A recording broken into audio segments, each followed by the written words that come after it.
And after the Revolutionary War, the first act of Congress, as soon as they set up a Congress in the United States, the first act of Congress said, let's solve this problem with the slaves. So the first thing they did was pass what they call the First Immigration Act. Nobody wants to be black. I mean, even if here's people that have been misusing your people too, but you don't want to be it. These early systems laid the groundwork for later institutional frameworks that maintained dominance while appearing neutral or administrative. Dr. Anderson highlights specific colonial and early American laws designed to regulate black behavior and movement, including cultural and population control policies that required surveillance of enslaved people. And so they passed the cultural diversity, which says, the cultural diversity law says, for every 5 blacks you own, you must have 1 white person. That they're to be loyal, faithful, obedient. And they would tell them they must be industrious. But you see, white folks wanted you to work a little harder. So they used the term, he's a lazy slave. Now, anybody in his right mind got more than a 3rd grade education would say, why would a slave want to be industrial? Well, we paint the pictures upside down and say, what do you see? And the mind has the ability to flip things back over to where the reality becomes the unreal. That the unreal becomes the reality. And once you do that, you got your people nailed to the wall. And so people rushed into this country, but they had to set up external controls saying, how do we control them when they get here? With all these blacks coming into the country, because I just told you 6 out of every 7 persons coming across the Atlantic were black folk. They were pouring into the country, but they want to make sure enough whites were here to benefit and get the fruits of black folks' labor. And so they passed the cultural diversity, which says, the cultural diversity law says, for every 5 blacks you own, you must have 1 white person. You must always have 1 white person there to monitor, to make sure that black folk are being monitored and kept under control, that you understand what they're up to. That law stayed into effect, never went out of effect. Now comes 1710. Now when 1710 came, here's the main point of my talk today. 1710 did something that is totally devastating. Totally devastating. The Virginia colony in 17 passed what they call meritorious manumission. Meritorious manumission says, what we're going to do now that we put up the external controls in 1705, we must have internal controls. We don't have the time to go around and monitor and watch all these black folk coming into this country. We must build in some kind of internal management control. We must build in a way like the Rodney King syndrome, that kind of thing. We must build into black folk an inappropriate behavior pattern. We must teach black folk to see things upside down in an unrealistic manner. And what they did very systematically was like taking glasses and painting pictures on it upside down. And we found out in laboratories in sociology and psychology that even if you paint the world upside down for a person to put glasses on their eyes, we found that the subjects can learn to live upside down. They learn how to adjust, learn how to adjust their reach and what they're doing. And we watched it over and over again in experiments with young people in school, where we paint the pictures upside down and say, what do you see? And the mind has the ability to flip things back over to where the reality becomes the unreal. That the unreal becomes the reality. And once you do that, you got your people nailed to the wall. Dr. Claud Anderson begins this portion of the Inappropriate Behavior lecture by educating Black Americans on the historical roots of control systems that were deliberately constructed during slavery and later refined into modern social and economic structures.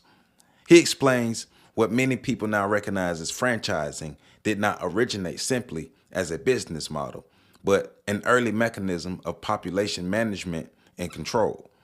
During slavery, control was outsourced and decentralized in ways that allowed the dominant group to monitor and regulate a rapidly growing enslaved population without direct, constant oversight.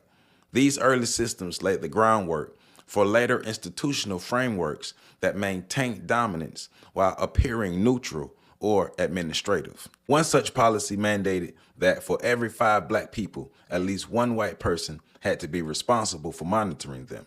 These laws were not about safety or order, but about preventing unity, resistance, and independent organization among enslaved Africans.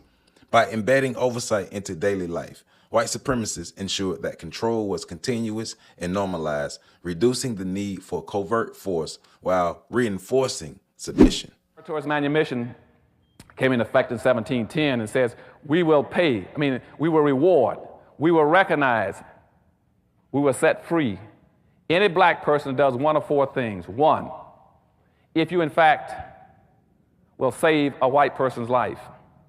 I told you about the young man on the boat with the eagle, 5, 6 years before that. If you save a white person's life, you will get your freedom.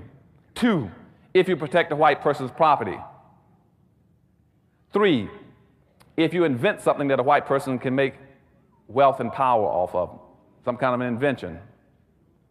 And 4, if you in fact will squeal on, inform on, or tell on your own people. That was called meritorious manumission. Now, you all might say, why is that important? I'm going to tell you, that was so devastatingly important.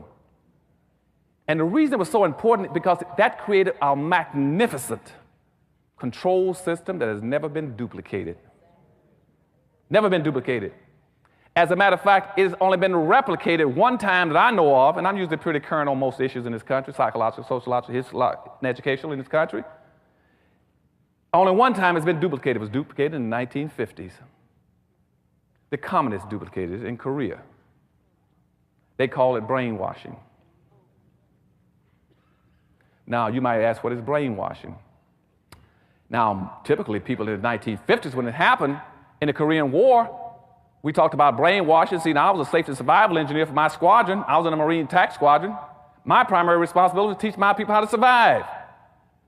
We had a school for brainwashing in Barbers Point, Hawaii. Teach them how to survive. What's brainwashing?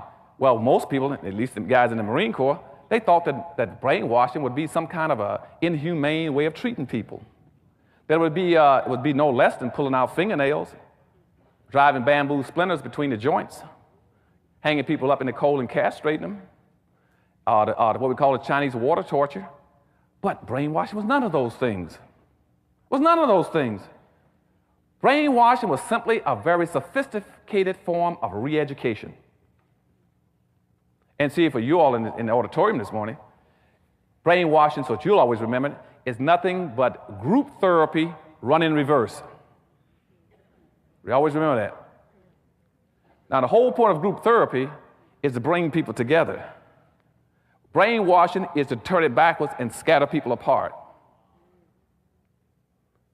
And that was very effective in Korea against our troops. And see, now I'm going to show you the different parallels of what happened in 1710 and what happened in 1950, so you can understand the implications of what's happened to black folk in America. Otherwise, you can't deal with the issue. So in 1950, we had approximately 7,000 Americans in prisoner of war camps in North Korea and China. 7,000 Americans have been captured and put into war camps before they were subjected to brainwashing. And after they were subjected to brainwashing, starting from the time they were captured, do you know that in that course of time, almost 4 years, we did not have one single solitary American prisoner to escape from a prisoner of war camp? That had never happened in the history of this nation, that you can contain that many soldiers in one or two places and never have one to escape. Not one escaped out of 7,000 in almost 4 years. And to tell you the truth, in some of those camps, they didn't even have fences or walls up. Some of them didn't even have guards. And our people could not escape because of the techniques of brainwashing that was used on them. You would say, now, what was happening to them? They were being devastatedly re-educated. And this is the same identical technique that was used in 1710 on black folk. The whole concept of integration was the same thing that today. They scattered them. Now, what happened in Korea? In Korea, we noticed certain kind of things were happening to the prisoners. They didn't act like prisoners anymore. See, when a guy when he was captured as a prisoner, the first responsibility was to try to escape, not to participate, not to cooperate with the enemy, not to compromise one's principles. But to always try to fight, resist, and get out, and to compete to help your own people to escape if you can. Didn't happen in Korea. Because you see, brainwashing, reverse technique of group therapy, first of all, what it did, it divided the soldiers against each other. Divided the soldiers against each other. And there's a whole revolutionary principle that says that a revolution comes when two people get together and begin to conspire. You can never have a revolution or an insurrection on earth as long as you drive a wedge between the first two people. You drive a wedge between the first two people, you'll never have a revolt. And in Korea, we never had a revolt. Secondly, people can only organize if they get together. But see, what the communists did, they started an information system, a squealing system, an informing system. And what we found in Korea was they had the most massive, widespread information system ever on earth, where people were recognizing other people or identifying other people who were planning on escaping. And what the communists were doing was telling people, look, you all got a responsibility now as a prisoner. If you hear about another prisoner talking about escaping, it's your responsibility to inform on him and tell on him. And if you do that, we'll reward you. You get an extra candy bar and apple. And once that happens, you see pretty soon, the soldiers didn't know who to trust anymore. They didn't know who to tell anything to if he was planning on escaping. Who did he tell? He didn't know when the other guy's going to turn him in for a reward. And so the organization broke down, and they quit communicating and sharing information to each other. Because all of a sudden you were planning on escape. Next day someone drags you out in the cold, strips you down, and pours ice water on you at 26 below zero because somebody just turned you in for an apple and a piece of candy. And see, that's what happened in meritorious manumission in 1710 when blacks were being rewarded for turning in other blacks. See, also what it does is not only does it stops your communication, it stops your ability to organize, but also it broke down what we have to have as a sense of community. In none of those camps do they have a sense of community anymore in Korea. And without a sense of community, you have no way of doing the things that have to be done as a human being. And so in the prison war camps in Korea, all of a sudden the camps became filthy, the black camps. Nobody built latrines. Nobody made sure there was food and blankets passed out. Nobody took care of the sick. Because you don't have a community anymore. Without a community, you can't do anything. So we didn't have a community in Korea, in the camps. And out of the 7,000 prisoners you had in Korea, almost half of them died. They didn't die because anybody shot them. They died from the fact that they were unable to function appropriately, to take care of themselves, to function as a community. They no longer had what you got to have and what black folk had taken from them through meritorious manumission. See, once you get a community, the next thing you must have above that is your trust. You cannot have trust if you don't have a community. I always hear black folks say, Dr. Anderson, all the things you say are true, but how can I get together another black folk when I don't trust them? You don't trust them because you don't have a community. And and above trust comes cooperation. But Dr. Anderson, I don't want to work with him. No, because you don't trust him. So it goes community, trust, cooperation. And that's what they did in Korea. They killed the community. The black soldiers no longer had a community, and prisoners no longer had a sense of a community. They no longer had a sense of who they were, what they were about, the business of, and who they were. And all of a sudden, that kind of an oppressive system of rewarding people for identifying with the enemy, and that's what the Koreans were doing, saying, you identify with us, and we'll reward you and give you candy and an apple. And when they started rewarding people, the community was destroyed. And their soldiers fell apart, and over half of them died. And the next thing that happened to them is what also happened to the black community. After 1710, they moved into a thing what we call give-up-itis. All of a sudden, the soldiers in Korea, in those camps, no longer cared about anything anymore. So when I come into the Crenshaw district and I said, why don't you do this? They said, well, we don't care anymore. Same thing happened in the prisoner war camps. The soldiers didn't care. And once they lost caring, they were through. Nobody could save them anymore. And at night, over 40% of those soldiers would pull blankets over their head and just sit there in the corner and die for no apparent reason. Not for physical reasons. It was called give-up-itis, and you've seen it in hospitals. That's when a person would die long before he's supposed to.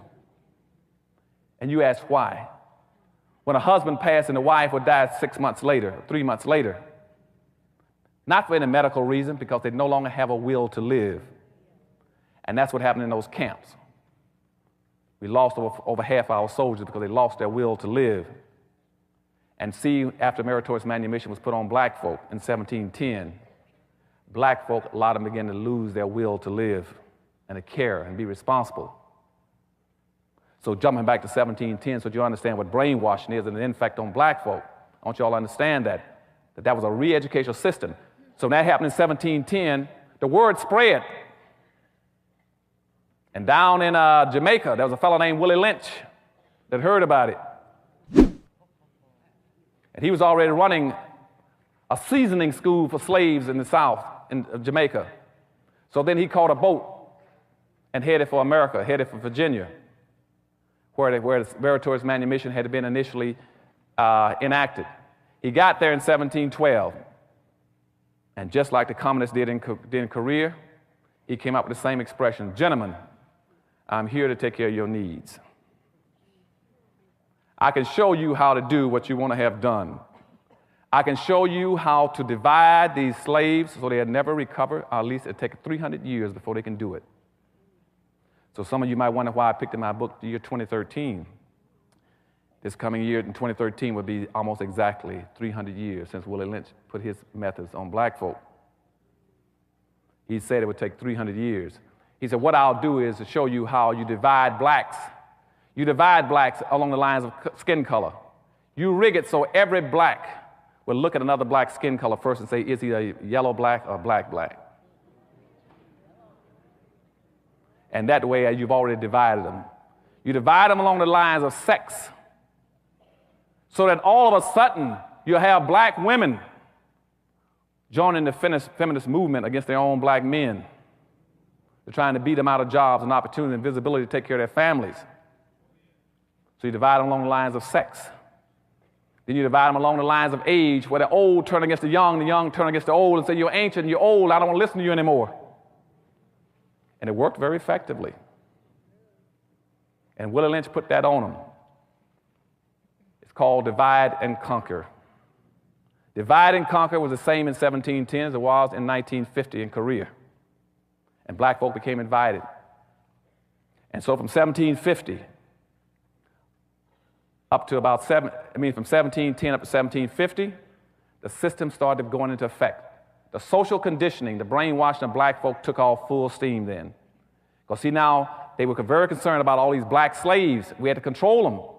And people said, well, how are we going to control them? And said the first way, and there are 3 ways you do it, but the first way is by physical control. Always control a black person physically. That's what slavery is about. The second way of controlling them was called Jim Crowism. Then you control them legally. Then the third way you control them is when we came out of the civil rights movement, which means symbolically. You control them by manipulating symbols. We'll talk about that in a few minutes. So they went into the first thing of controlling black folk physically with slavery. By 1750, the black population got up to 34% in America. And they were very concerned about this because, you see, all these slaves were pouring in across the water, so they started advertising to bring in more immigrants. They said, what we need are more white immigrants to dilute. Remember, I told you the Diversity Act said we must have so many whites. So we got to have an immigration law that bring in more whites to neutralize blacks out, to keep them contained, to keep them as a minority. We'll fix it so they'll love that word minority. They'll use it all the time and call themselves that. Even though we know the minority means loser. We'll turn the world upside down, they'll call themselves loser, loser, loser. So by 1750, black population hit 34%. So what the white society started doing then, it says, we must do what they didn't say that then, but the effect was the same. What happened in Korea? We must isolate them. So every Indian treaty from that point on started putting in conclusions saying that you must also stay away from black folk. They built into all the Indian treaties incentives for them not to identify with black folk because they feared that if Indians and blacks got together, they could overthrow the country. So Indians were given incentives then to turn against black people. And that's why later on you find that the biggest killers of black folk for a long period of time were Indians, because they were given incentives. For instance, if you raided a town or a village, guess who was the first person you run into in the fields? Was a black person. And seeing you had laws because the slave codes of 1705 says a black person could not arm himself, he couldn't carry a weapon, he couldn't carry a tool, he could not raise his hand to defend himself, he could not strike back. So Indians said, hey, we got a good guy to raid. I mean, this is like shooting ducks. And the whites knew that. When they put the blacks out in the field, they used blacks for burglar alarms. So every time there was an Indian raid, they the ones who went down first. And that's why all the 5 civilized tribes in America then became slaveholders.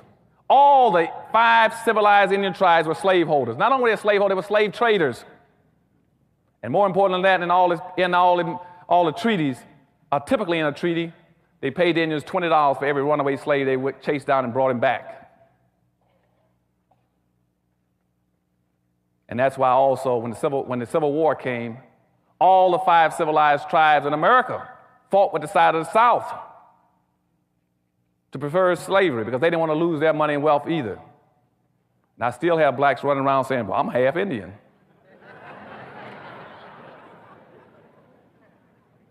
Nobody wants to be black. I mean, even if here's people that have been misusing your people too, but you don't want to be it. They'll tell me about how, well, I'm 3/4 white.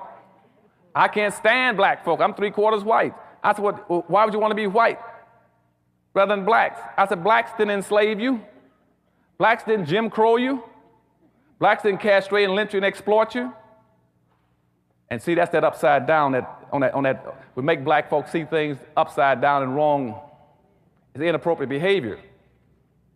Inappropriate behavior pattern was instituted on us to make sure we saw everything backwards. That way when we ran, we thought we were running the right way, we were running the wrong way, and they knew it. And that's why you later hear me tell black folk all over America that my people, black folk, are doing everything wrong. They're not even doing wrong right.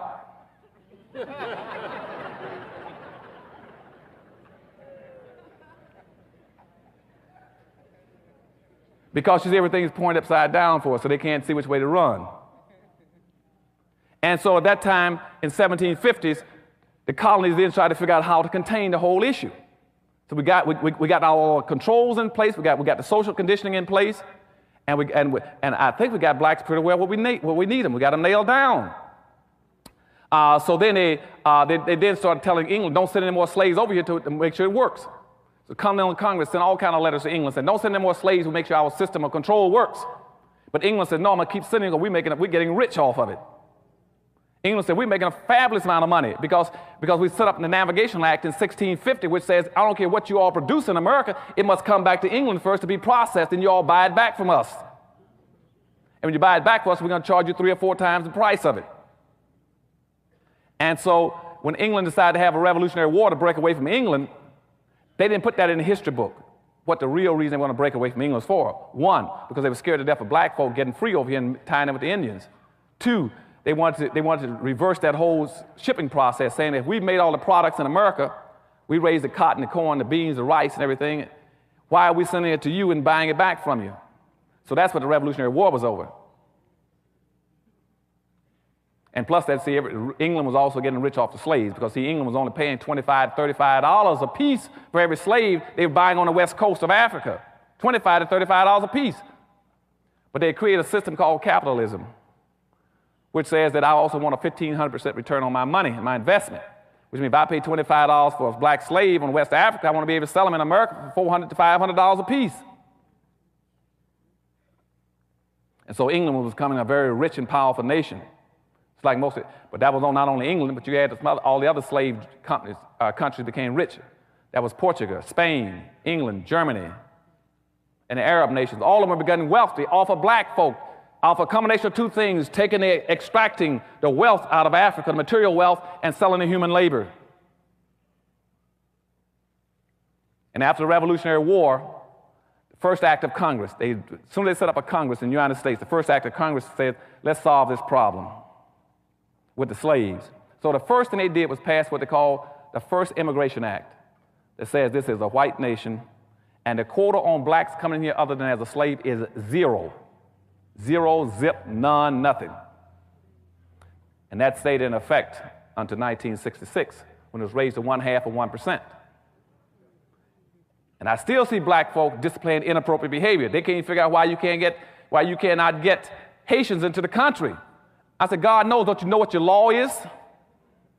The reason you cannot get Haitians into the country because they're still fearful of you getting a large, significant black population and being a threat to the society.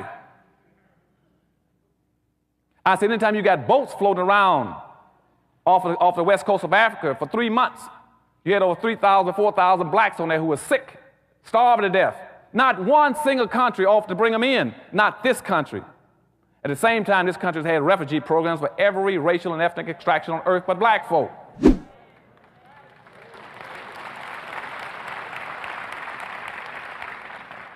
And where's our civil rights leaders? Where's our black leadership? Why aren't they raising issues about it? Instead of them going down there and say, why can't blacks come in from the islands and from Haiti? They do the same thing because they're seeing things upside down and backwards. They do the same thing the whites do. Say, well, what we need to do is invade that country and make them stay there. Let's improve the conditions there. And so that way they have nice places there. Rather than say, no, you didn't improve all the conditions in Mexico, and El Salvador, and Nicaragua, and Hungary, and all these other countries when the people came in. You didn't improve all the conditions in Vietnam to bring in the people. Why do you keep asking these special things, blacks? No leadership will raise the questions. Because you see, no black leadership in America wants to raise the real issues about why we cannot raise our population and others can. In a social democracy where the majority will win and the minority will lose, we are the only planned, systematically, permanently classified minority. Which means that we are the only people who will always lose based on immigration laws and the quotas coming into this country. Unless we start to develop some very specific ways of dealing with it. That's what powernomics is about. I started telling you got to start changing the rules, turn things back upside down. You got to always practice how do you get to be the majority. Never do anything where you're going to be a minority. Do it where you're going to become the majority. Don't move to be a minority, move to be a majority. And we're going to talk about that a little later on how you play these games and learn how to win in powernomics. But you see, as I said, by 1790, the law had locked us out as the only permanent loser. And they said that anybody losing in society from now on, it would be black people. They're the only people that cannot increase their population significantly to be a threat to this country. By the late part of the 1790s, they said what other kind of external controls can we put on black folk? Because now some of them want to learn, some of them want to try to join the religious movement in this country. And in religion, we say that everybody's a brother. And if we baptize them and make them a Christian, how do we deal with that fact? So they passed a law saying that Christianity did not relieve your heathenism for a black person. And they did not want, after that time, a few blacks had been going to church, but they were sitting in white churches, and they had to be monitored and watched, as I told you, because of the Diversity Act. So when the evangelical movement started moving through this country in the turn of the first of the 1800s, early 1800s, they said, we'll let blacks have their churches, but we can always we must pick the ministers, and we must license the ministers. We must pick ministers that we can control. No black preacher can come into America unless he is controlled by the white establishment, unless he represents our interests and our values, unless he teaches our form of Christianity. Now, this is very important. Why? Because you see, before, religion was always used to help a population group. When it comes to blacks, we cannot let religion be used to help them. You see, the Catholics, church took after care of all those groups who call themselves Catholics. Jews, priests, took care of the Jews. And even today, you go into the conflicts in England or Ireland, where you see the Protestants and the Catholics fighting. I guarantee you that the Protestant members will be representing their people and protecting them. I guarantee you that the Catholic priests will be representing the Catholics and protecting them. If I take you into the Middle East with the Arabs, I guarantee you Khomeini will be taking care of Arabs. Only in America can I find black ministers who can be bought and sold to be against their own people. Nobody else will let you do that. No population will tolerate that except our people. And that's what I call inappropriate behavior.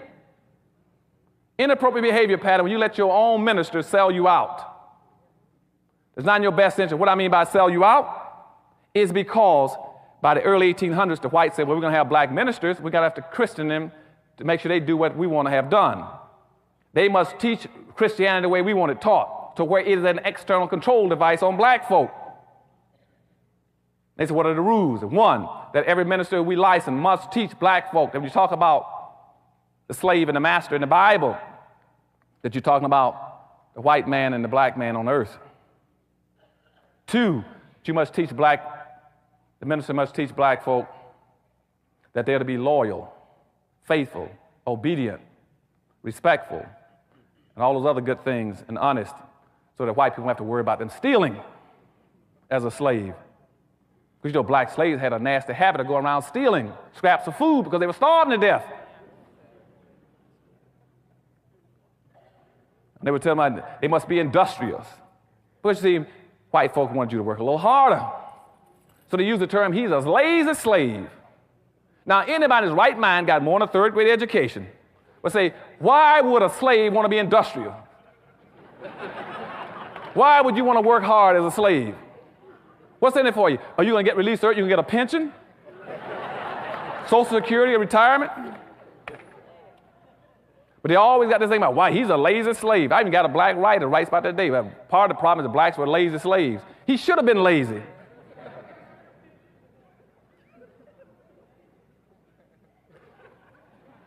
The third thing they put on you is that, well, the black ministers must also teach them to get pie in the sky after death. They're going to turn their world upside down. So while everybody else is competing to get resources, to get wealth, to get power, black folk are saying, I'm waiting for mine in the sky.